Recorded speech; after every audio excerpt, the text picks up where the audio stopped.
Welcome to KMD solutions. ఈరోజు అయితే మనము ఎల్డిఓస్ గురించి అయితే తెలుసుకుంటాం. మనకి ఎల్డిఓస్ అయితే రెండు రకాలు ఉంటాయి. హైయర్ ఎల్డిఓ ఉంటుంది అండ్ లోవర్ ఎల్డిఓ ఉంటుంది. ఇక్కడ హైయర్ ఎల్డిఓ అని కనుక మనం గమనించినట్లయితే ఛార్జింగ్ ఏసీ నుంచి డైరెక్ట్గా విపిహెచ్ పవర్ అనేది ఇన్ అవుతుంది.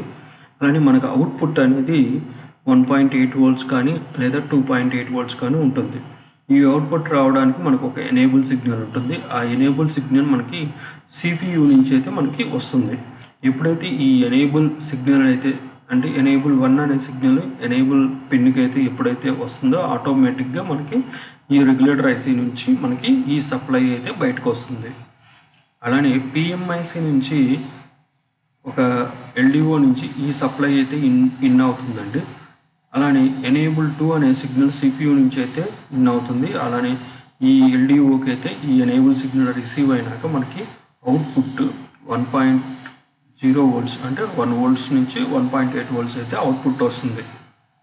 ఓకే, ఒక్కోసారి మనకి ఈ ఐసీలు అయితే ఈ ఎల్డిఓ ఐసీలు అయితే పనిచేయడం అంటే షార్ట్ అవ్వడం కానీ లేకపోతే వేరే అంటే రకరకాల ప్రాబ్లమ్స్ అయితే వస్తాయి.